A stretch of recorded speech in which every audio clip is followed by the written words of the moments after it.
Alléluia. Alors, nous allons prendre notre texte de ce matin. Le texte que nous allons lire ce matin, c'est Matthieu chapitre 16. Matthieu chapitre 16, du 13e au 19e verset. Alléluia. J'espère que vous avez trouvé Matthieu 16. Je vais lire du 13e au 19e verset. Alléluia. Devant moi, je vais prendre la version Semeur et je lis au nom de Jésus. Jésus se rendit dans la région de Césarée de Philippe. Il interrogea ses disciples. Que disent les gens au sujet du Fils de l'homme? Qui est-il d'après eux? Ils répondirent, pour les uns, c'est Jean-Baptiste. Pour d'autres, Élie. Pour d'autres encore, Jérémie ou un autre prophète. Et vous, leur demanda-t-il, qui dites-vous que je suis? Simon-Pierre lui répondit, tu es le Messie, le Fils du Dieu vivant.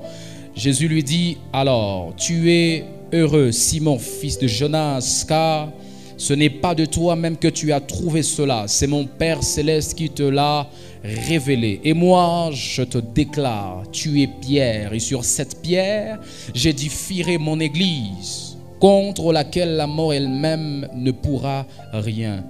Je te donnerai les clés du royaume des cieux. Tous ceux que tu excluras sur la terre auront été exclus aux yeux de Dieu. Et tous ceux que tu accueilleras sur la terre auront été accueillis aux yeux de Dieu. Je vais prendre un autre texte dans 1 Jean chapitre 4, 17. 1 Jean 4, 17. La Bible dit, tel il est, tel nous sommes aussi dans ce monde. C'est en cela que l'amour est parfait en nous, afin que nous ayons de l'assurance au jour du jugement. Est-ce qu'on peut acclamer la parole de Dieu et en même temps reprendre place?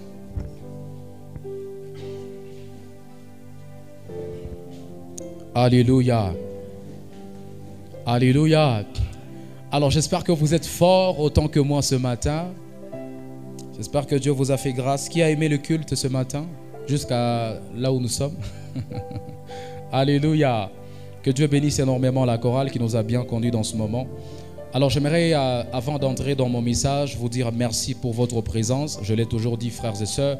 Vous avez toujours été une grande bénédiction pour moi personnellement et pour l'Église en général. Voilà pourquoi, parmi autant de personnes que nous avons atteintes par des invitations, par des affiches et tout ce qu'on a fait, si le Seigneur a permis que vous soyez là ce matin, c'est parce qu'il a un plan merveilleux avec vous ce matin. Alléluia. Alors soyez prêts à m'aider à prêcher ce matin. Commencez déjà à le faire s'il vous plaît. Dites-le à celui ou à celle qui est à côté de vous. Le Seigneur a un bon plan pour toi ce matin.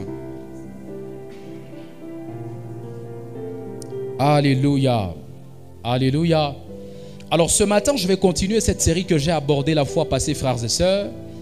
Et depuis la fois passée, vous savez très bien que nous sommes en train de parler de la personne de Jésus-Christ. Quelqu'un dit avec moi Jésus-Christ.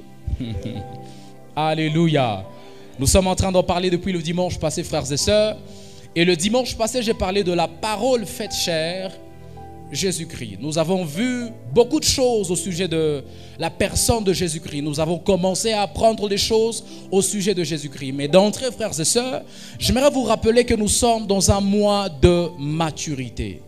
Septembre pour l'Église Vérité Éternelle est un mois de maturité. Pour les autres, c'est un mois d'enfantement.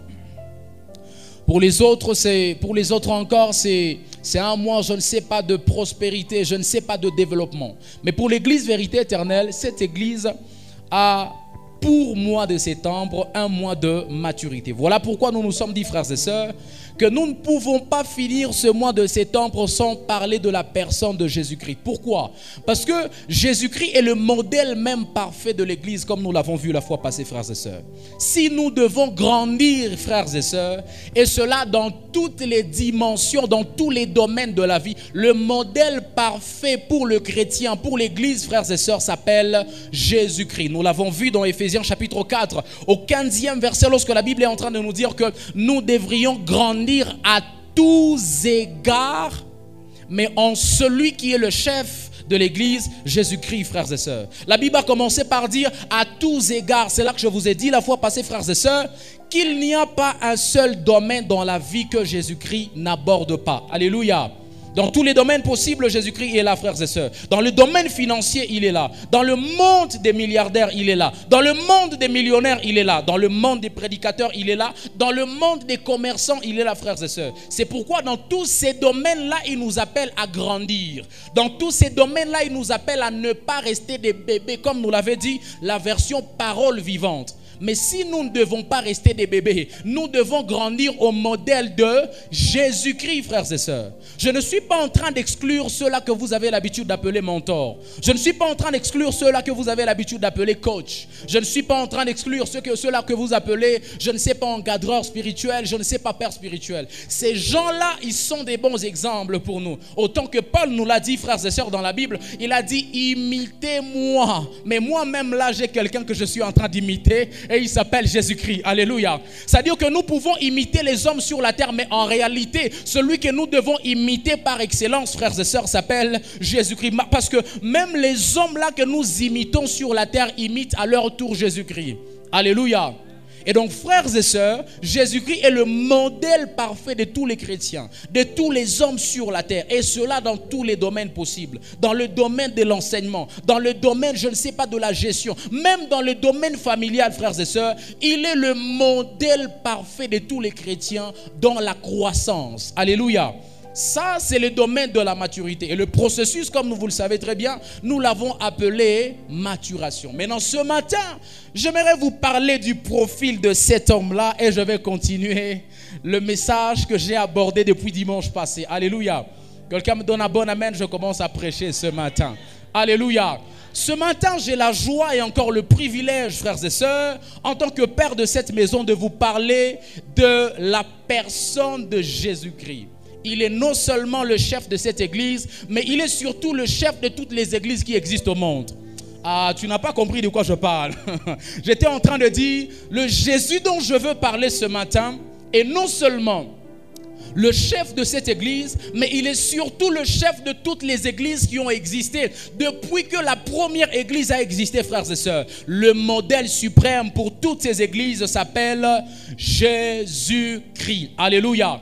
Rapidement, frères et sœurs, j'ai envie de faire deux choses avec vous ce matin. Premièrement, j'aimerais emmener une personne à connaître Jésus-Christ davantage, de la même manière que nous avons abordé cette partie déjà depuis dimanche passé. J'aimerais emmener une personne encore à connaître davantage la personne de Jésus-Christ. Parce que, comme je vous l'ai dit, frères et sœurs, la fois passée, vous ne pouvez pas connaître quelqu'un que vous ne pouvez pas ressembler à quelqu'un que vous ne connaissez pas. Alléluia. C'est impossible, frères et sœurs. Nous avons commencé par le désir, ce que j'ai fait la fois passée. Excusez-moi pour ceux qui n'étaient pas là, je n'aurai pas le temps de reprendre tout ce que j'ai dit le dimanche passé. Mais frères et sœurs, retenez seulement que vous ne pouvez pas connaître, vous ne pouvez pas connaître quelqu'un que vous n'avez pas désiré. Deux, vous ne pouvez pas ressembler à quelqu'un que vous n'avez pas connu. Retenez bien ce que je viens de dire. Je reprends pour ceux qui n'étaient pas là. Vous ne pouvez pas connaître quelqu'un que vous n'avez pas désiré. C'est-à-dire, pour connaître quelqu'un, il faut d'abord le désirer. Alléluia. Je pose une question simple. Vous savez pourquoi les gens traitent des sujets de fin de cycle ou bien de mémoire à l'université? Vous savez pourquoi? C'est parce que d'avance, les sujets-là les ont intéressés. C'est ça en fait. Ça s'appelle désir. Quand il désire ça, il dit... Je désire voir quelque chose là-bas. Il dit, il y a un problème là-bas que je désire résoudre. C'est ça en fait qui l'attire vers le sujet. Tant que vous n'êtes pas attiré vers quelque chose, vous ne chercherez pas à le connaître. Alléluia. Voilà pourquoi si vous devez connaître Jésus-Christ, vous devez d'abord le désirer. Alléluia. Et désirer, c'est simplement vouloir avoir quelque chose qu'on n'a pas. C'est-à-dire, vous devez tellement vous sentir insuffisant en vous-même que vous dites, je pense que ma vie ne me suffit pas. J'ai l'argent, mais ça ne me suffit pas. J'ai la gloire, mais ça ne me suffit pas. J'ai des gens, des amis, un entourage, une sécurité autour de moi, mais ça ne me suffit pas. Je pense que j'ai besoin de quelqu'un d'autre. Et cette personne-là s'appelle Jésus-Christ. Il n'y a que lorsque vous avez atteint cette dimension-là que vous chercherez à le connaître, frères et sœurs. Et vous ne pouvez aller jusqu'à lui ressembler que si vous l'avez connu, frères et sœurs. Je vous ai dit, frères et sœurs, que le problème de plusieurs chrétiens, le problème de plusieurs humains, frères et sœurs, c'est qu'ils ne savent pas vivre comme Jésus parce que le problème, ils ne le connaissent pas en réalité. Tu vas dire, mais frère, comment tu ne sais pas te mettre à la place des autres? Est-ce que tu ne sais pas que Jésus nous avait enseigné ça? Il dit, mais moi je ne sais pas ça au fait. Je ne sais pas qu'il avait aussi fait la même chose. Le problème des gens, c'est qu'ils ne savent pas que Jésus était comme ça. Le problème des gens, c'est qu'ils ne savent pas que Jésus avait fait aussi comme ça. C'est comme ça qu'ils ne font pas non plus comme ça. Alléluia. Mais le jour où ils sauront que Jésus avait aussi fait comme ça, ils commenceront aussi à faire comme ça. Le jour où ils sauront que Jésus avait marché comme ça, ils sauront aussi à... Oh my God, donnez-moi un bon amen, j'ai envie de prêcher ce matin. La Bible déclare, frères et sœurs, qu'un jour, lorsque les disciples sont en train de traverser le lac, la Bible dit qu'ils étaient seuls dans la barque parce que Jésus leur a dit, allez-y, moi je vais rester prier. Mais vers le milieu de la nuit, la Bible déclare qu'il vient en train de marcher sur les eaux. Pierre dit, quoi? Il est en train de marcher. Donc moi aussi je peux marcher. Parce qu'il avait vu Jésus marcher. Il a dit, donc moi aussi je peux marcher sur les eaux. Il n'y a que si tu as vu Jésus faire que toi aussi tu voudras faire. Il n'y a que si tu as vu Jésus faire que toi aussi tu voudras faire. Ah, j'aimerais le redire. Il n'y a que si tu as vu Jésus faire que tu voudras aussi le faire. Alléluia. Deuxième chose que j'ai envie de faire avec quelqu'un ce matin, c'est de l'aider à ressembler à cette personne de Jésus-Christ. Alléluia.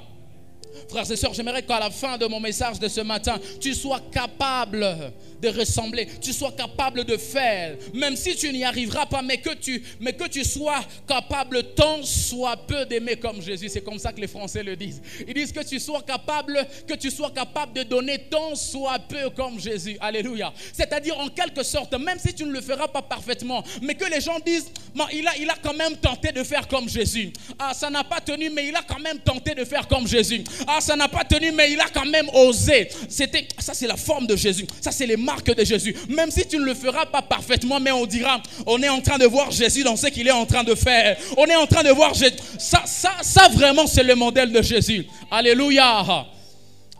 Le fondement de mon message ce matin, frères et sœurs, est simple. C'est qu'il est impossible de ressembler à Jésus-Christ sans le connaître. C'est ça le fondement de mon message, frères et sœurs. Vous ne pouvez pas ressembler à une personne que vous ne connaissez pas. Et cela me pousse de bondir même déjà dans le fond de mon message. Donnez-moi un bon amen, je vais commencer à prêcher, frères et sœurs. Je vous avais donné le dimanche passé les moyens par lesquels on peut connaître Jésus-Christ, frères et sœurs. Et parmi les moyens que je vous avais énumérés, je vous avais dit qu'on peut connaître cette personne de Jésus-Christ.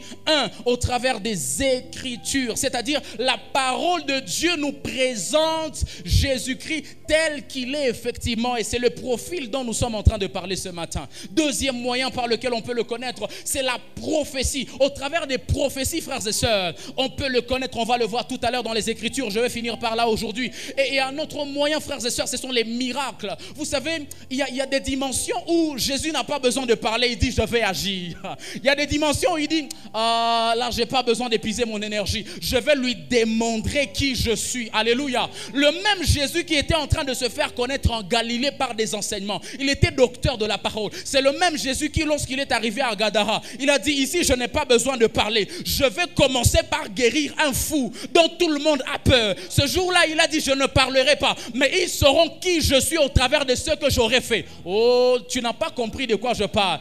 Je dis, il y a des dimensions, frères et sœurs, où Jésus, il a besoin de parler trop. Là, c'est encore en Galilée. Il est encore en Galilée. Là, il parlait trop. Il te dit, tu vois, je suis comme ça. Il te dit, tu vois, je suis comme ça. Mais il y a des dimensions dans la vie où il n'a pas besoin de beaucoup parler. Il dit, ici, je vais me taire simplement. Ils vont parler, ils vont critiquer, mais moi, je vais démontrer la puissance de Dieu. Et au travers de ce que j'aurai fait, ils sauront qui je suis. Et ma prière avec le Saint-Esprit ce matin, c'est qu'il t'introduise dans cette dimension où il ne parlera pas beaucoup. Ce ne sera plus un orateur, mais les gens verront. Ah, c'est là que quelqu'un a dit, venez voir ce que Dieu a fait pour moi. Regardez un peu comment j'ai commencé. Regardez un peu à ma foi. Là, tu ne diras pas, non, Jésus est comme ça. Non, Jésus on prie comme ça. Toi-même par ta vie, toi-même par la taille que tu auras déjà, toi-même par le teint que tu auras déjà, toi-même par la qualité d'habit que tu commenceras à porter, les gens diront, apparemment on doit commencer à prier comme elle. Tu dis, mais où est-ce qu'ils ont appris comment je prie? Tu dis, on a appris comment tu pries par la qualité des habits que tu as commencé à porter. On a appris comment tu pries par la qualité de la taille que tu as pris déjà. Alléluia. Ma prière avec le Saint-Esprit, c'est qu'il t'introduise dans cette dimension. Non, tu m'as raté. Je disais ma prière avec le Saint-Esprit, c'est qu'il t'introduise dans cette dimension où Jésus n'aura pas besoin de s'exprimer. Jésus n'aura pas besoin de se défendre. Il n'aura pas besoin de beaucoup parler. Mais les gens diront, nous l'avons vu face à face. Nous l'avons vu agir. Nous l'avons vu. Nous avons vu un Jésus pragmatique. Ce mois de septembre, c'est un mois où Jésus ne parlera pas beaucoup, il sera palpable. Même lorsque tu ne le sentiras pas, il l'aura quand même fait. Même lorsque tes ennemis seront contre, il l'aura quand même fait. Même lorsque les gens te combattent, il l'aura quand même fait.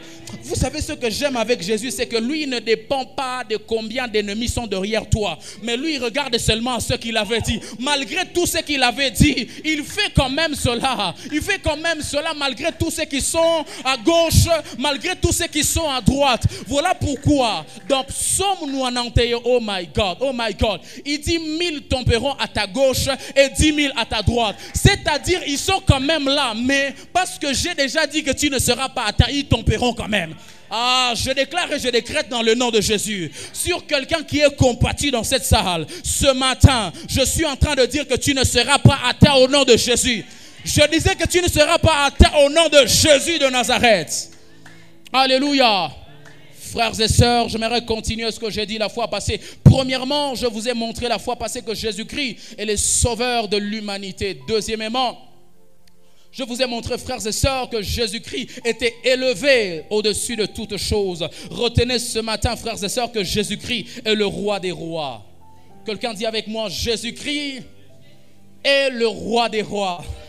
Ça, c'est la Bible qui nous le révèle. Ce sont les Écritures qui nous présentent ce côté du profil de Jésus-Christ. Regardez ce que la Bible dit dans 1 Timothée 6, 13 à 16. La Bible dit, je te recommande devant Dieu qui donne la vie à toutes choses et devant Jésus-Christ qui fit une belle confession devant Ponce Pilate de garder le commandement et de vivre sans tâche, sans reproche jusqu'à l'apparition de notre Seigneur Jésus-Christ que manifestera en son temps le bienheureux et le seul souverain, le roi des rois et le Seigneur des seigneurs. Quelqu'un dit avec moi le roi des rois et le Seigneur des seigneurs, qui seul possède l'immortalité et habite une lumière inaccessible, oh my God, que nul homme n'a vu ni ne peut voir, et à qui appartiennent l'honneur et la puissance éternelle.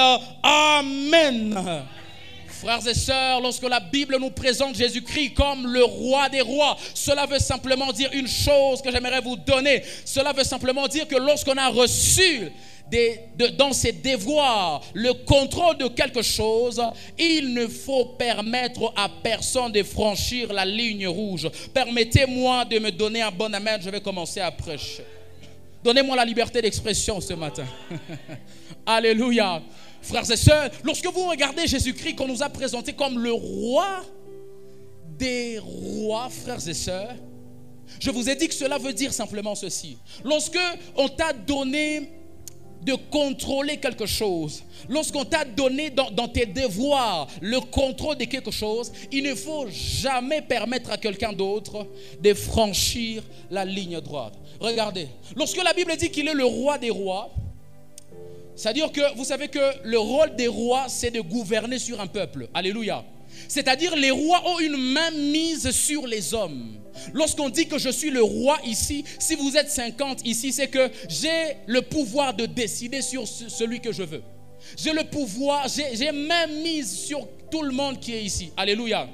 Mais lorsque la Bible dit que l'Éternel Jésus-Christ est le roi des rois, c'est que malgré tout ce que les hommes peuvent dire sur ta vie, ils ne peuvent quand même pas le faire sans que Jésus ne donne son aval.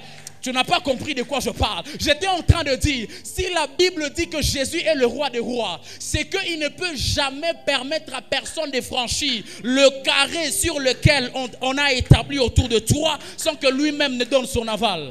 Lorsque la Bible dit qu'il est le roi des rois, c'est qu'il est le roi sur toi. malgré le président Tshisekedi qui est président sur toi et qui peut décider sur toi. Je suis simplement en train de dire que si le président Tshisekedi décide à gauche et Dieu décide à droite, on ne marchera pas sur la décision de Tshisekedi, on va marcher sur la décision de Dieu. Voilà pourquoi je suis en train de dire à quelqu'un, les sorciers de ta famille sont des rois sur toi. Ceux qui te combattent sont des rois sur toi. Mais j'ai envie de te dire qu'il y a celui qu'on a appelé le roi des rois, celui qui est au-dessus de tes sorciers là, celui qui est au-dessus de tous ceux qui se disent avoir le pouvoir sur ta vie. Et il s'appelle Jésus. Est-ce que je parle à quelqu'un ce matin? Regardez ce que la Bible dit dans Romains chapitre 8, frères et sœurs. La Bible dit, maintenant donc, aïe aïe aïe, il n'y a plus de condamnation pour ceux qui sont unis à... Ça, c'est la dimension du roi des rois, frères et sœurs. Pourquoi on ne peut plus te condamner? Parce que Jésus-Christ est roi des rois. Quelqu'un dit avec moi, Jésus-Christ est le roi des rois. C'est-à-dire, malgré le pouvoir qui existe sur la terre, il y a un pouvoir suprême qui contrôle quand même tous les pouvoirs sur la terre. C'est comme ça que, frères et sœurs, dans le domaine de la hiérarchie, si celui qui vient en deuxième position te dit, tu ne viens plus au travail dans un mois, mais celui qui est au-dessus de lui, qui est à la première position, te dit, tu reviens dans une semaine. Tu ne vas pas rester à la maison dans un mois, tu vas revenir dans une semaine, comme celui qui occupe la première place te l'a dit, mon frère, parce que c'est lui qui a le pouvoir suprême. Je suis en train simplement de dire que sur ta vie, celui qui occupe le pouvoir suprême s'appelle Jésus-Christ. Quelqu'un dit avec moi le profil de Jésus-Christ. Ce que ça veut dire, deuxièmement, frères et sœurs, c'est que lorsqu'on reçoit une place, il ne faut jamais permettre à quelqu'un d'autre de s'en approcher aussi longtemps qu'on y est. Alléluia. Donne-moi un bon amen, je vais commencer à prêcher, non? Je disais, mon frère, lorsqu'on te donne une place quelque part, lorsqu'on te dit mets-toi là-bas, lorsqu'on te donne une responsabilité dans la vie, il ne faut jamais permettre à quelqu'un d'autre de s'en approcher aussi longtemps que tu y es. Alléluia. C'est ça qui veut dire que Jésus-Christ est le roi des rois. Voilà pourquoi je suis en train de dire à quelqu'un, aussi longtemps que Jésus marche avec toi, aussi longtemps que Jésus est au-dedans de toi, aussi longtemps qu'il repose sur toi, il y a personne qui t'approchera aussi longtemps qu'il est là. Je suis en train de dire, aussi longtemps que Jésus est avec toi, aussi longtemps qu'il est en train de marcher avec toi, personne ne s'approchera de toi. Je suis en train de dire, personne ne s'approchera de toi parce qu'il est le roi. Alléluia.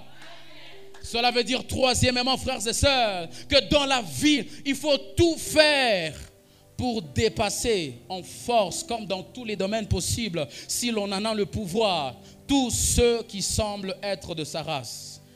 Alléluia. Je reprends ce que je viens de dire. Le fait que la Bible dit que Jésus est le roi, il est le roi des rois. Il y a le roi au singulier et les rois au pluriel. Cela veut simplement dire que dans la vie, il faut tout faire pour dépasser en force. Et si on le peut dans tous les domaines possibles, tous ceux qui semblent être de la même race que soi. Alléluia. Frères et sœurs, lorsqu'on dit que Jésus est roi, mais quand même qu'il y a d'autres rois, pour qu'il puisse régner sur ta vie, il faut qu'il domine sur les autres là. Voilà pourquoi dans la vie, lorsque tu vois les autres humains à côté de toi, il faut savoir qu'il y a dans la vie une loi naturelle. Paul nous a dit, la nature elle-même nous enseigne. Il y a une loi naturelle qui s'appelle la loi de la concurrence. C'est-à-dire quand vous êtes en deux, en trois, avec quelqu'un dans un secteur donné, vous faites un business, vous faites le ministère, il y a toujours cette loi naturelle qui s'impose, qu'on soit chrétien, même s'il n'y a pas de haine, frères et sœurs, cette loi-là s'impose. Mais quand tu es sous le pouvoir du roi des rois, comme on est en train de parler de ressembler à Jésus-Christ, tu dois apprendre à dominer, à être au-dessus de tous ceux qui sont autour de toi, parce qu'ils sont tes semblables, mon frère. Ah, ce matin, je suis en train de pousser à quelqu'un à ressembler à Jésus-Christ. Lorsque tu es dans une société, mon frère, ça ne s'appelle pas compétition, ça s'appelle compétitivité. Et ça, c'est normal dans la vie, mes frères. Lorsque vous êtes déjà en deux quelque part dans un secteur, la compétitivité s'impose. Voilà pourquoi lorsque vous allez faire un test dans une organisation non gouvernementale, lorsque vous faites le test, l'un a 80%, l'autre a 85%, on ne va pas te prendre toi qui as eu 80%. Pourquoi on va prendre celui de 85? Parce que la loi de la compétitivité s'est imposée. Voilà pourquoi toi qui es sous le pouvoir du roi des rois, tu dois limiter au point que quand tu es dans la société, quand tu es à côté des gens, tu occupes toujours la première place. Quelqu'un dit avec moi, Jésus-Christ, le roi des rois. Alléluia. Je suis en train de parler à un prédicateur ce matin ou même celui qui me suit sur internet. Je suis en train de parler à un artiste musicien. Mon frère, quand tu es déjà dans la société, tu fais le ministère. Je ne sais pas ce que tu fais dans tous les domaines possibles dans la vie, dans toutes les carrières. Il faut que tu sois au top. Sinon, mon frère, tu vas marcher comme tout le monde, tu vas mourir comme tout le monde, on va aller t'enterrer comme tout le monde et on va t'oublier quelque temps après. Alléluia. Alléluia. La deuxième chose, frères et sœurs, dans le profil de Jésus-Christ, c'est que Jésus-Christ ne sommeille ni ne dort. Ce sont les Écritures qui nous apprennent ça. L'un des moyens qui nous révèle le profil de Jésus-Christ, frères et sœurs, la Bible nous enseigne que Jésus-Christ ne sommeille ni ne dort. Je vais vous lire un des textes que j'ai beaucoup adoré ce matin lorsque je l'ai ajouté dans mes notes. Dans Psaume 121, du 1er au 4e verset. Regardez ce que la Bible dit. Cantique des degrés. Je lève mes yeux vers les montagnes. D'où me viendra le secours? Le secours me vient de l'Éternel qui a fait les cieux et la terre. Il ne permettra point que ton pied chancelle. Celui qui te garde ni ne sommeillera point. Regardez, il dit voici, il ne sommeille ni ne dort. Celui qui garde Israël. L'Éternel, Jésus-Christ, je suis en train de te présenter un Dieu, un Jésus-Christ qui ne sommeille ni qui ne dort. Lorsqu'il te garde, mon frère, ma soeur, il ne sommeille pas, il ne dort pas comme toi, il ne somnole pas comme toi, mon frère. Et cela veut dire simplement une chose, c'est que pour être remarquable, frères et sœurs, dans tous les domaines possibles, il ne faut pas aimer le sommeil. Retenez ce que je vous dis, frères et sœurs, parce que dans tous les cas, si je vous parle du profil de Jésus, ce n'est pas que vous ayez des informations, mais c'est pour que nous puissions lui ressembler. J'ai envie d'être ouvert, honnête, sincère avec vous ce matin. Est-ce que vous savez pourquoi on parle de Jésus-Christ tous les jours dans l'église?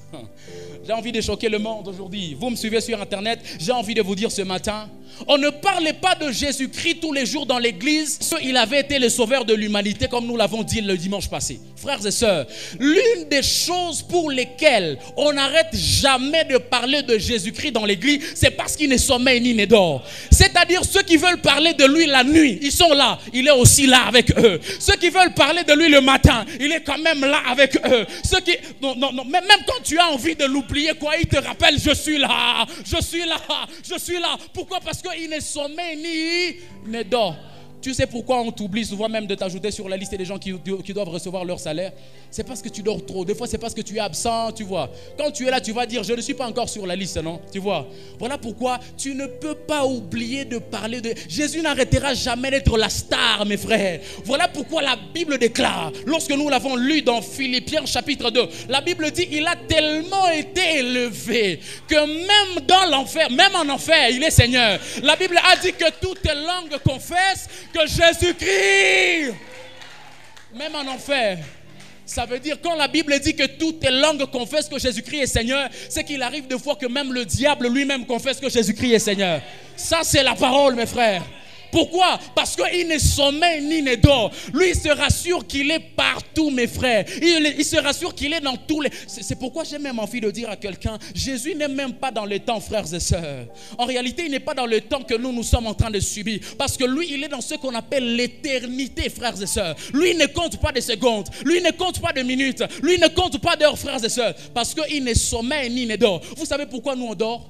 C'est parce qu'on sait qu'il est 20h, il est 21h, il est 22h. Mais lui, il ne dort pas parce qu'il ne sait pas s'il est 21h, il ne sait pas s'il est 22h, il ne sait pas s'il est 23h. En fait, lui, il n'est pas dans le temps. Il est dans ce qu'on appelle l'éternité. Voilà pourquoi il ne sommeille ni ne dort. Alléluia. Et dans la vie, un conseil simple que je vous donne, frères et sœurs, si vous voulez être remarquable, j'ai bien dit dans tous les domaines possibles, vous êtes rappeur, vous êtes ici, vous êtes prédicateur, vous êtes chanteur, je ne sais pas si vous faites le business, si vous voulez être remarquable dans tous les domaines de la vie, frères et sœurs, n'aimez pas le sommeil. les gens qui ont influencé ce monde, les gens qui ont bougé ce monde, en commençant par Jésus-Christ dont je viens de vous parler, ce sont des gens qui n'aimaient pas le sommeil. Je peux vous le prouver. Regardez, un jour la Bible déclare il se retire de ses 12, il prend Pierre, Jacques et Jean, ils vont avec lui. La Bible dit qu'ils vont à la montagne des Oliviers. Lorsqu'ils sont en train d'aller, ils vont aller prier. Mais la Bible dit que quelque part il leur dit, restez un peu ici, moi je vais aller prier. La Bible déclare que Jésus a prié toute la nuit, mes frères. Oh my God. Pourquoi il a prié toute la nuit? Parce qu'il savait que le secret pour bouger le monde, le secret pour être remarquable, le secret pour sortir de l'anonymat, mes frères, ça s'appelle ne pas aimer le sommeil. Ça s'appelle ne pas aimer le sommeil, mes frères. Des fois, ça va te faire mal, mais fais tout, mon frère, pour ne pas aimer le sommeil. Si tu veux être influent, si tu veux impacter le monde, si tu veux bouger le monde, il ne faut pas simplement aimer le sommeil. Regarde ton voisin, dis-lui, voisin, n'aime pas le sommeil. Il ne faut pas aimer le sommeil, mon frère. Alléluia. Jésus-Christ ne sommeille ni ne dort. Alléluia. Quelqu'un dit avec moi, Jésus-Christ ne sommeille. Quelqu'un avait dit, frères et sœurs, la nuit est faite pour créer et le jour est fait pour constater. Retenez bien ce que je viens de dire. Il avait dit, la nuit est faite pour créer, mais le jour est fait pour constater. Maintenant, ma question, c'est quand toi tu dors de 20h à 8h, le matin, on va constater quoi? On va constater quoi de toi? Voilà pourquoi personne ne parle de toi. Et j'ai même envie de te choquer, personne ne parlera de toi. Pourquoi? Tu continues à dormir trop. Tu aimes beaucoup le sommeil, mon frère. Regardez, allez demander à tous ces gens qui ont bougé le monde ici. Parlez-moi de Catherine Kuhlman, parlez-moi de Ida Osa, parlez-moi de... Dans tous les domaines, parlez-moi même de Mark Zuckerberg aujourd'hui qui existe encore. Parlez-moi de Bill Gates qui existe encore aujourd'hui. Parlez-moi de Jeff Bezos. Tous ces gens-là, demandez-leur quand est-ce qu'ils travaillent, mes frères. J'ai appris même récemment avec l'un des artistes très célèbres dans notre pays, Mike Kalambay. Il dit ceux qui connaissent Mike Kalambay, ils savent qu'il travaille la nuit. Le jour, il peut se balader avec vous. Il peut rigoler avec vous. Pasteur, oh pasteur, mais il sait que quand il va rentrer à la maison, là, pendant que vous allez dormir, oh je suis fatigué, vraiment aujourd'hui j'ai beaucoup travaillé. Lui c'est maintenant quand il va commencer à travailler. Voilà pourquoi il a rempli le stade. Toi tu as rempli quoi? Hein? Tu es artiste et musicien. Mon frère, si tu veux bouger le monde, hein, on aime... Je demandais la liberté d'expression s'il vous plaît. Alléluia. Je disais très souvent le sommeil nous fait subir l'injustice. Regardez, je vais vous le prouver par la Bible. La Bible dit dans 1 Roi chapitre 3, l'un des textes qui me choque beaucoup quand je le lis. Regardez dans 1 Roi chapitre 3, le 20e verset. Il y a une histoire des femmes. La Bible dit que ces deux femmes, c'était deux femmes en fait perverses. C'était des femmes libres et qui sont venues demander la sagesse de Salomon. La Bible dit au 20e verset, alors l'une d'elles qui est en train de parler, elle s'est levée au milieu de la nuit. Elle a enlevé mon fils à mes côtés. Pendant que moi, je dormais. Elle a couché contre elle. Puis elle a déposé son bébé mort près de moi. Frères et sœurs, je reste sur le sommeil. Et ici, mon objectif, c'est de t'emmener à ressembler à Jésus. Parce que Jésus lui-même, là, il ne sommeille ni ne dort. La raison pour laquelle on continue à parler de lui jusqu'aujourd'hui dans l'église, c'est parce qu'il ne sommeille ni ne dort. Et si tu veux lui ressembler, mon frère, nous sommes dans le mois de la maturité. Est-ce que tu peux arrêter un peu d'aimer le sommeil? Regardez le contexte dans lequel nous sommes ici. Il y a deux femmes, en fait, ce sont des femmes libres. La Bible les a appelées comme ça. Ce sont des putes. Elles viennent, je ne sais pas si c'est le terme qui convient, elles viennent auprès de Salomon pour demander la sagesse. Parce qu'il y a l'une qui a accouché d'un enfant, je crois 3 jours avant l'autre. Le 3 jours après, l'autre a accouché aussi d'un enfant. Alors la Bible dit qu'un certain jour, elles dormaient toutes. Quelqu'un dit avec moi, elles dormaient toutes. Pendant qu'elles sont en train de dormir, mes frères, la cause même du sommeil, vous voyez, les effets, les conséquences même du sommeil, l'une déjà s'endort sur son enfant et son enfant meurt. Première conséquence du sommeil. Deuxième conséquence, elle prend son enfant qui est déjà mort, qui a été tué à cause du sommeil, elle va le déposer sur le lit de l'autre, elle l'échange avec celui qui était encore vivant. C'est-à-dire, d'un côté, l'une a subi ce fait-là à cause du sommeil, de l'autre côté, l'autre là vient subir la même conséquence à cause de quoi? À cause du sommeil, frères et sœurs. Les deux là ont été frappés par quoi? Par le sommeil. Dans la vie, si tu aimes dormir, tu subiras beaucoup de choses. dont tu ne comprends même pas les sources. Si tu aimes dormir, mon frère, on sera en train de discuter sur... Vous savez, le problème c'est quoi? Je vais vous expliquer quelque chose. Le diable n'aime pas travailler la journée, comme la nuit. C'est ça le problème du diable. Voilà pourquoi j'ai envie de te dire une chose. Ne pense pas que je fais partie du groupe des sorciers de ta famille. Mais j'ai quand même envie de t'avouer que la plupart des temps que les sorciers de ta famille se mettent pour dire ce monsieur ici, on doit bloquer son mariage, c'est la nuit. Pendant que toi, tu ronfles déjà à 1 heure. Tu vois? C'est pendant que toi, tu ronfles à 1 heure là. Qu'ils sont en train de se disputer sur comment on peut bloquer le petit monsieur de cette dame ici. Même si on la laisse quand même se marier. Comment on peut faire en sorte que même si elle se marie, ce monsieur-là ne trouve pas d'argent. C'est des fois à 1 heure, à 2 heures, à 3 heures. Quand tu dis que tu as beaucoup sommeil, c'est à ce moment-là que le diable se dispute sur ta vie. Voilà pourquoi si tu aimes le sommeil dans la vie, tu subiras beaucoup d'injustices, mon frère. Qui a déjà été en retard ici à l'école, au moins une fois comme moi, à cause d'avoir beaucoup dormi? J'ai étudié. Moi, je faisais le collège de Boulema, imaginez, jusqu'au collège Kambali. Donc, je quittais, en tout cas, si je ne veux pas être en retard, je devais quitter chez moi à 6 heures juste pour arriver à temps à l'école. Donc, si je dors jusqu'à 6 heures, ce jour-là, je suis en retard. Bon, qui avait déjà été en retard un jour à l'école? Ou bien qui a déjà été refoulé un jour d'un rendez-vous à cause du sommeil? Vous voyez, il ne faut pas aimer le sommeil, frères et sœurs. C'est un exemple que nous donne Jésus-Christ lorsqu'il nous présente qui il est pour nous. Alléluia. Autre chose que cela veut dire, frères et sœurs, parce que le diable aime travailler avec ceux qui dorment. Et pour lui résister, frères et sœurs, il ne faut simplement pas aimer le sommeil. Le diable aime beaucoup travailler avec ceux qui dorment. C'est comme ça que dans Marc chapitre 14, regardez ce qu'il dit à ses disciples. Un jour, quand je vous ai parlé du jour où il était sur la montagne des Oliviers avec ses 3 disciples qui étaient ses proches dans les petits carrés qu'il avait. La Bible déclare qu'il leur dit quand il est en train de revenir, il les trouve, Pierre, Jean et Jacques, ils sont tous endormis. Il leur dit, mes frères, vous n'avez pas pu veiller même 1 heure. Pourquoi? Parce qu'ils dormaient. Maintenant, regardez, ce qui est dangereux, c'est quoi? Le 38e verset, il leur dit, veillez et priez pour ne pas tomber dans la tentation. Alors, Jésus, soyons clairs.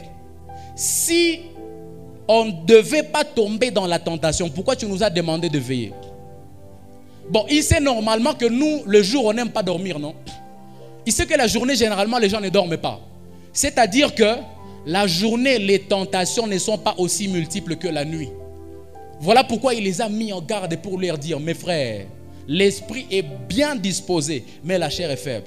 J'ai même envie de vous le dire, frères et sœurs, la plupart des gens qui tombent dans le péché, dans le mal, sont des gens qui le font la nuit. La plupart, c'est dans la nuit. La plupart. Pourquoi il n'y a pas trop de couples sur les rues ici, sur les avenues, aujourd'hui, maintenant? Pourquoi il n'y en a pas maintenant? Mais si tu sors à 17h, 18h, tu vas commencer à avoir des mouvements. Tu dis, mouvement, non, je suspecte vraiment ces gens ici. Vraiment, ces mouvements-là, je ne le vois pas clair. Pourquoi? Parce que le diable aime plus travailler la nuit que le jour, mon frère. Et c'est quand il aime beaucoup travailler que tu dois être vigilant. Voilà pourquoi il les a mis en garde pour leur dire, mes frères, le diable aime plus travailler la nuit que le jour. Vous devez beaucoup faire attention quand la nuit vient de tomber, mes frères. Alléluia. Est-ce que je parle à quelqu'un ce matin? 5e chose, retenez, frères et sœurs, dans le profil de Jésus-Christ, qu'il est omniprésent. Alléluia. Jésus-Christ est omniprésent. Pourquoi je suis en train de te parler de tout ça? Ce n'est pas que tu aies des informations simplement, parce que je sais que tu le sais. Tu as même déjà entendu plusieurs fois parler de cela. Tu as même déjà plusieurs fois entendu les chantres, les prédicateurs dire que Jésus-Christ est omniprésent. Mais mon objectif à moi ce matin, c'est que tu puisses lui ressembler à lui. C'est que son omniprésence nous enseigne, nous. C'est que ça nous donne comme leçon, nous. Alléluia. Regardez dans Apocalypse 1, chapitre 8. Retenez que c'est un enseignement, c'est pourquoi je vais rester dans les enseignements. La Bible déclare, moi je suis l'alpha et l'oméga, dit le Seigneur Dieu, celui qui est, qui était et qui vient, le Tout-Puissant. Quelqu'un dit celui qui est, qui était et qui vient. C'est-à-dire qu'il est dans tous les temps, frères et sœurs. Il est d'abord là avec toi. Oh my God. Il est d'abord là avec toi. Mais il te dit, je ne suis pas seulement là avec toi. J'étais même dans ton passé. J'étais même là avec toi. Mais ce que tu dois savoir, c'est que je ne serai pas. Je suis en train de venir déjà vers toi. C'est-à-dire que je suis dans le présent. J'étais dans le passé. Et je suis même en train de venir vers le présent. En réalité, j'ai été aussi dans le futur. C'est ce que la Bible dit. Dieu ne sera pas dans le futur. Il a été dans le futur, mais il est en train de venir vers le présent. Alléluia. Est-ce que je parle à quelqu'un ce matin? Pourquoi? Parce qu'il est partout, frères et sœurs. Un autre texte que je vais vous prouver dans la Bible, dans Jérémie 23 et 24, la Bible dit, ne suis-je donc qu'un Dieu de près, demande l'Éternel. Ne suis-je pas aussi un Dieu de loin? Quelqu'un dit, l'Éternel pourrait-il se cacher dans un endroit secret sans que moi je le voie? Il dit, ne suis-je pas celui qui remplit le ciel et la terre? Demande l'Éternel. Il dit, je remplis le ciel. Je remplis aussi la terre, frères et sœurs. Maintenant, cela veut dire quoi? Cela veut simplement dire deux choses rapidement pendant que je suis en train d'aller vers la fin de mon message. Cela veut dire que peu importe là où nous nous trouvons, frères et sœurs, Jésus-Christ, il va avec nous. Non, tu n'as pas compris ce que je disais. Je disais, peu importe là où nous nous trouvons, frères et sœurs, Jésus-Christ, il va avec nous. Je suis en train de parler à quelqu'un ici qui se disait, est-ce que Jésus est encore là? Mais est-ce que Jésus existe encore? Est-ce que je sers encore Dieu? Tu sais, des fois tu es dans un moment de confusion. Tu as tellement manqué l'argent que tu dis, mais est-ce qu'il est toujours là? Tu as envie même de mettre une chaise quelque part. Tu dis, assieds-toi d'abord un peu pour que je me rassure vraiment que tu es là. J'ai envie de dire à quelqu'un, même si tu ne l'as pas vu, il est quand même là avec toi. Parce qu'il dit qu'il remplit le ciel. Il ne remplit pas seulement le ciel, il remplit aussi la terre. C'est-à-dire, il est là toujours avec toi. Peu importe là où tu vas, mon frère. Mais retiens ceci. S'il est partout avec toi, toi aussi tu dois être partout avec lui. Parce que c'est inverse en fait. Là on commence maintenant à lui ressembler. J'ai vu plusieurs chrétiens avec qui Dieu a marché plusieurs fois. Mais eux là, ils ne veulent même pas marcher avec Dieu. C'est ça le problème. Parce que ressembler à Jésus veut dire, s'il va avec toi partout, s'il est partout avec toi dans toutes les circonstances, tu dois accepter aussi d'aller avec lui dans toutes les circonstances. Maintenant, ma question, combien de fois tu l'as déjà invité dans ce que tu fais? Le projet là, quand tu l'as relancé la dernière fois, tu l'avais invité? Tu l'avais même informé? N'est-ce pas que tu disais, ah Seigneur, j'avais déjà oublié, oh viens, on va aller ouvrir quelque chose ici. Mais quand tu prévoyais ça, quand tu cherchais l'argent pour ça, quand tu cherchais les collaborateurs pour ça, il était où? Tu l'avais déjà oublié où? Vous voyez un peu? Ils sont plusieurs frères et sœurs comme Marie et Joseph. Quand ils sont allés à la fête à Jérusalem, quand ils sont en train de rentrer, ils sont allés avec les amis, ils sont en train de se balader avec les amis. J'ai vu plusieurs chrétiens qui se sont convertis dans l'église, mais ils ont tellement été emportés par les amis qu'ils ont pensé que c'est pour les amis qu'ils étaient venus à l'église. Ils sont partis avec les amis, et ils se rendent compte qu'ils sont allés déjà 100 km sans Jésus. Le problème c'est quoi? C'est que quand tu as fait 100 km sans lui, il te demandera de faire encore 100 km de retour. Ma question, où est-ce que tu l'avais laissé? Parce que nous voulons être comme lui, mon frère, dans le ministère que tu exerces là, dans le projet que tu as lancé là, même dans ta relation amoureuse là. Est-ce que tu avais même prié avant d'accepter le monsieur là? Est-ce que tu avais même prié avant d'accepter la dame là? Ah, très bonne question ce matin. Demande ça à ton voisin. Tu l'avais laissé où quand tu avais dit oui? Vous voyez pourquoi les choses vous compliquent la vie, hein? Vraiment ce monsieur ici, moi je ne le comprends pas. Je ne sais pas vraiment si c'est un homme comme tous les autres. Le problème c'est que tu avais laissé Jésus avant de l'accepter. C'est ça ton problème. Lui il a accepté de marcher avec toi partout, mon frère. La Bible dit qu'il remplit le ciel et la terre. Mais toi tu l'as déjà laissé. Toi tu l'as déjà abandonné. Ma question c'est, est-ce que tu continues à marcher avec lui? C'est ça ma question, mon frère. Parce que l'objectif de cet enseignement c'est que tu deviennes comme lui. Autant qu'il a marché avec toi, autant tu dois marcher avec lui. Je vous ai lu le verset qui nous a dit, tel il est, tel nous sommes dans ce monde, frères et sœurs. Autant qu'il remplit le ciel et la terre, autant nous devons remplir aussi la terre et le ciel. Oh my God, je suis en train de dire, si la Bible dit que Dieu, Jésus-Christ remplit le ciel et la terre, nous devons aussi remplir la terre et le ciel. C'est ça le retour, frères et sœurs. Maintenant ma question, est-ce que tu remplis la terre et le ciel? Deuxième chose que ça veut dire, frères et sœurs, c'est que nous n'avons aucun droit de croire qu'il y a des endroits où nous pouvons nous méconduire et cacher cela à Dieu. Frères et sœurs, la Bible dit que Dieu remplit la terre. Il remplit aussi le ciel. Il est partout. Il n'y a rien qui le dépasse, mes frères. Mais ce matin, je suis en train de parler à quelqu'un qui veut ressembler à Jésus, mais qui de temps en temps dit: ah, à ce moment ici, le Seigneur n'est pas en train de voir parce que le pasteur n'est pas là, n'est-ce pas? C'est ce que tu as pensé. À ce moment ici, le Seigneur n'est pas en train de voir parce que la servante de Dieu telle n'est pas là, n'est-ce pas? À ce moment ici, peut-être qu'il a oublié que j'étais là. Là, c'est quand tu as ton téléphone, quand personne ne connaît le code de cette application-là. Tu vois? Quand personne ne connaît le lien là que tu as souvent, dans lequel tu as souvent cliqué, quand personne n'est au courant. Tu vois, la Bible dit qu'il remplit le ciel, malheureusement, il remplit aussi la terre. C'est pourquoi tu n'as pas à te tromper, mon frère. Il est partout, même dans ton téléphone. J'ai même envie de te choquer que lui a été dans ton téléphone avant que toi tu n'y sois. D'ailleurs, tu ne maîtrises pas ton téléphone. Toi-même là, tu as des applications que tu ne sais pas manipuler dans ton téléphone. Maintenant, tu dis que Dieu n'y est pas. Lui qui dit qu'il remplit le ciel, il remplit aussi la terre. Entre nous, mes frères, lui, il a créé l'intelligence de celui qui a créé le téléphone. Toi, tu présumes maîtriser le téléphone que lui qui a créé l'intelligence de celui qui a créé le téléphone. Tu vois un peu? Tu vois ta vie? Tu vois ta vie? Tu vois ta vie? Mon frère, Dieu est partout. J'aimerais finir par ceci, mes frères. Jésus-Christ est omnipotent. Quelqu'un dit avec moi: Jésus-Christ est omnipotent. Je vous lis un verset simple dans la Bible. Je vais vous expliquer le contexte. La Bible dit dans Luc 1,37: car rien n'est impossible à Dieu. Regardez, le contexte est comme ça. En fait, l'ange Gabriel ce jour-là apparaît à Marie. Elle vient lui annoncer tout ce qui va se passer. Elle dit: tu vois, ça va se passer comme ça. Tu vas concevoir un fils. Marie dit: quoi?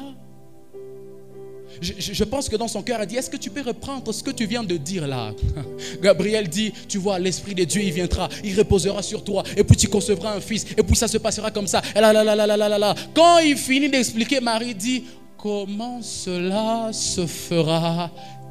J'ai envie de savoir comment cela se fait. Parce que j'ai même comme l'impression que les scientifiques n'ont jamais prouvé ce processus-là, cette formule. Jusqu'aujourd'hui, je ne sais pas s'il y a une femme qui peut concevoir sans avoir connu un homme. Ou bien sans avoir connu ce qu'on appelle, je ne sais pas, le système qu'on a développé d'injection de sperme et tout. Ça n'existe pas. Donc ce qui s'est fait avec Marie, c'était unique. Ça s'est fait une seule fois pour toutes. Mais pourquoi ça s'était fait? Parce que Jésus-Christ est capable de tout faire, mes frères. J'ai envie de dire à quelqu'un ceci. Tu vois le processus là de ta vie que toi-même tu ne sais pas expliquer. Tu as toujours dit: vraiment je ne comprends pas. Vraiment, j'ai essayé d'analyser, mais je n'ai pas trouvé où peut être la cause de ce problème. C'est effectivement ce problème-là qu'il va traiter. Tu n'as pas compris de quoi je suis en train de parler. Je dis, c'est quand tu as analysé, tu dis: mais franchement, je ne comprends pas. Mais comment une femme peut arriver à concevoir? Elle a conçu comment? Jusqu'aujourd'hui, les scientifiques n'ont jamais prouvé ça, mes frères. Mais Jésus avait quand même été capable de faire ça. C'est-à-dire, c'est quand tu traites les problèmes des gens, tu dis: j'ai essayé de voir si c'était Jean-Louis, ce n'était pas lui. J'ai essayé de voir si c'était Jean-Claude, ce n'était pas lui. J'ai essayé de voir si c'était Fabrice, ce n'était pas lui. Je ne sais pas comprendre d'où est-ce que cela est venu. C'est là que Jésus dit: les gens des problèmes là, moi je les traite. Parce que rien n'est impossible à moi. Quelqu'un n'a pas compris de quoi je parle. Je dis, c'est quand tu te poses beaucoup de questions, des questions sans suite, que lui dit: moi je suis la suite des questions qui n'ont pas de suite. Ah, tu n'as pas compris. Je suis en train de dire à quelqu'un: Jésus-Christ est la suite des questions qui n'ont pas de suite. Alléluia. Regardez un autre texte qui nous le prouve, frères et sœurs. La Bible dit dans Jean 11,40. Je vais vous prouver encore quand je vais vous ramener dans le contexte. La Bible dit dans Jean 11,40, Jésus lui dit, et il est en train de répondre à Marthe lorsqu'on est devant la tombe, la pierre tombale de Lazare. Il dit: ne t'ai-je pas dit, si tu crois, tu verras la gloire de Dieu. Laissez-moi encore vous expliquer le contexte. La Bible dit que Lazare est tombé malade et tout. Jésus était là de l'autre côté avec ses disciples. Lorsqu'on est allé même l'appeler, il a même dit à ses disciples, allons maintenant en Judée. C'est quand on est allé l'appeler, on lui dit, ton ami est gravement malade. Il dit, maintenant allons. Donc il a poussé encore. Mais quand il est revenu, non seulement que Lazare était déjà mort, mais Lazare avait déjà été enterré. Le premier jour, ça ne suffisait pas. Le deuxième jour, ça ne suffisait pas. Le troisième jour, ça ne suffisait pas. Maintenant, le comble, c'est quoi? C'est que dans la tradition juive, dans leur spiritualité, ils croyaient que jusqu'au troisième jour, l'âme de la personne était encore au-dedans d'elle. C'est que la personne pouvait encore ressusciter. Voilà pourquoi on ne pouvait pas directement, généralement, on n'allait pas enterrer les gens avant le troisième jour. Parce qu'on pensait que leur âme était encore là. Mais Jésus a dit, moi je vais dépasser votre norme là, je vais dépasser votre limite. La normale c'est que dans 3 jours vous espérez encore que la personne soit là. Je vais attendre que vous perdiez espoir pour que moi je puisse entrer là où vous avez perdu espoir. Voilà pourquoi il n'est pas venu le 3e jour. Parce que là, s'il venait ressusciter, ils vont dire, ah sûrement que son âme était encore là. Mais il a attendu qu'ils disent, il n'y a plus d'espoir, pour qu'ils puissent dire, je vais maintenant venir. Voilà pourquoi j'ai envie de dire à quelqu'un, c'est quand tu es dans des situations où tu dis, il n'y a plus d'espoir pour moi, il n'y a plus de chance pour moi, que je viens te présenter Jésus-Christ qui est capable de tout, qui est capable de tout. Je suis en train de dire à quelqu'un, Jésus-Christ est capable de tout, sauf rien mon frère. Il n'y a pas un problème qui le dérange mon ami. Même si tu penses que la limite pour atteindre, pour franchir les millions est déjà dépassée. Même si tu penses que la limite est déjà dépassée pour atteindre le mariage. Mon ami, j'ai envie de te dire d'ailleurs que lui n'est pas dans le temps. Lui, il vit dans l'éternité. Voilà pourquoi j'ai vu des femmes de 40 ans se marier. Vous avez toujours l'habitude de dire que non, lorsqu'une femme a atteint 40 ans, elle a atteint la ménopause. Maintenant, quel était le cas pour Sarah qui avait déjà 93 ans? Tu dis, vraiment, je suis en train d'aller vers la trentaine. Je ne sais pas qu'est-ce que Dieu est en train de penser pour moi, mon ami. Si Dieu a permis que tu atteignes la trentaine, c'est parce qu'il a aussi un plan pour toi. Crois-moi, si tu n'as pas les dons de célibat, tu vas te marier. Je disais, si tu n'as pas les droits, si tu n'as pas les dons de célibat, tu vas aussi te marier. Alléluia. Est-ce que je parle aux femmes et aux hommes célibataires ici? Alléluia. Je finis par ceci ce matin. Je vais aborder le deuxième moyen qui nous présente Jésus-Christ, qui nous révèle Jésus-Christ, qui est Jésus-Christ pour nous. Et puis je vais finir par là. Et le moyen là, ce sont les prophéties. Les prophéties nous révèlent aussi, elles nous enseignent aussi qui est Jésus-Christ pour nous. Et je finis par vous dire, frères et sœurs, que les prophéties nous ont enseigné que Jésus-Christ revient bientôt. Frères et sœurs, les prophéties nous ont enseigné que Jésus-Christ revient bientôt. Dans Apocalypse 22, 12, la Bible dit, oui, dit Jésus. C'est lui-même qui parle. Il dit, je viens bientôt, my God. C'est une phrase.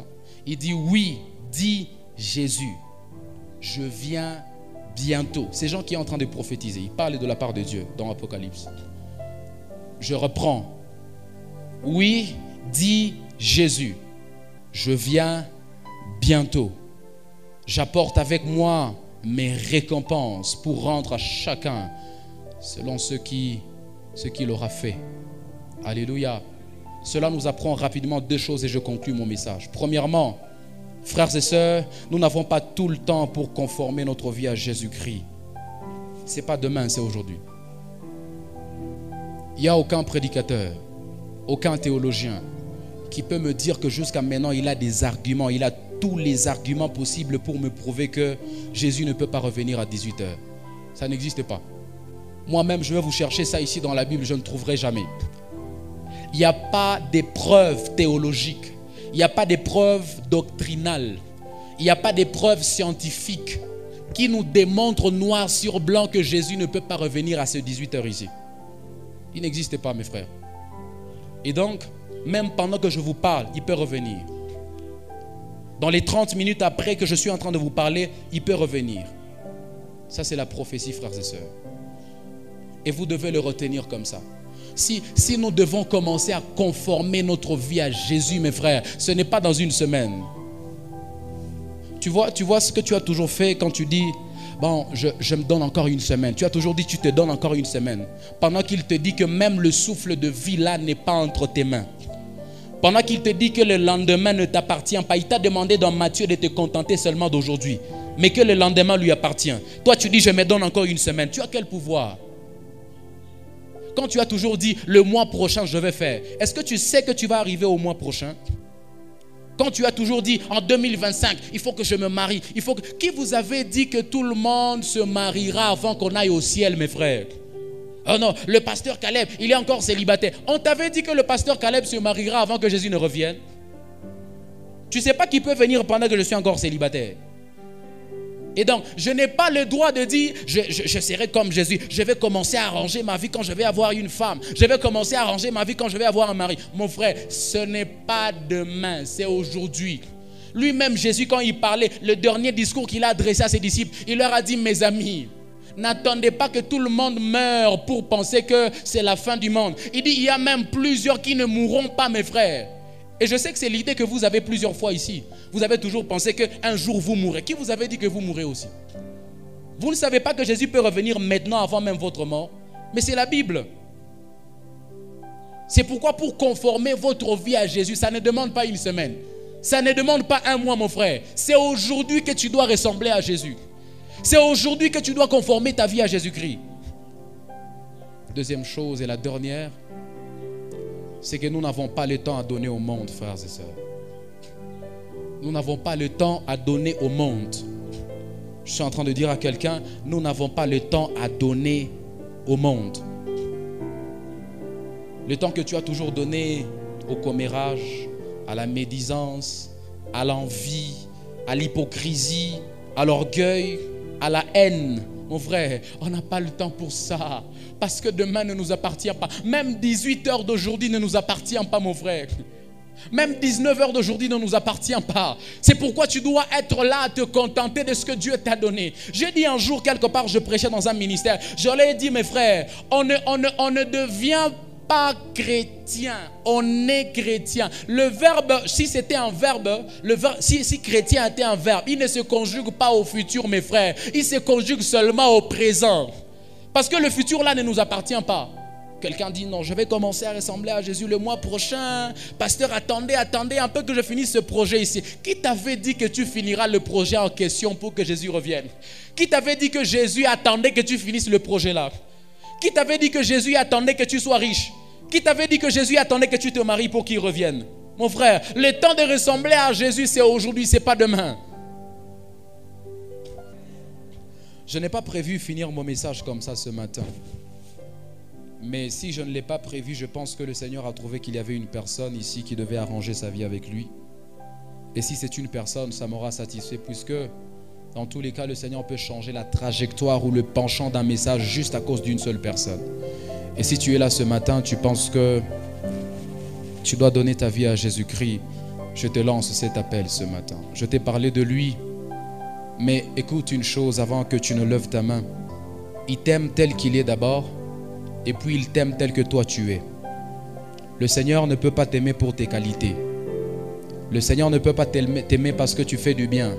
Mais la raison pour laquelle il t'aime, c'est parce que tu es mauvais. La raison pour laquelle il t'aime, c'est parce que tu es encore hypocrite. La raison pour laquelle il t'aime, c'est parce que quand tu es ici, tu nous montres une face, mais quand tu es dans ta chambre, tu fais autre chose. La raison pour laquelle il t'aime, c'est parce que quand tu es ici, on voit que tu es bien habillé, bien parfumé, mais quand tu es seul dans ta douche, tu es une autre personne. La raison pour laquelle il t'aime, c'est parce que quand tu es ici, on sait que tu es propre, on sait que tu es chantre, on sait que tu es. Mais quand tu es seul, quand tu es à l'auditoire, quand tu fais tes examens, quand tu fais tes interrogations, quand tu fais tout ce que tu fais ailleurs d'ici, tu sais consciemment que tu es une autre personne qu'il n'aime pas.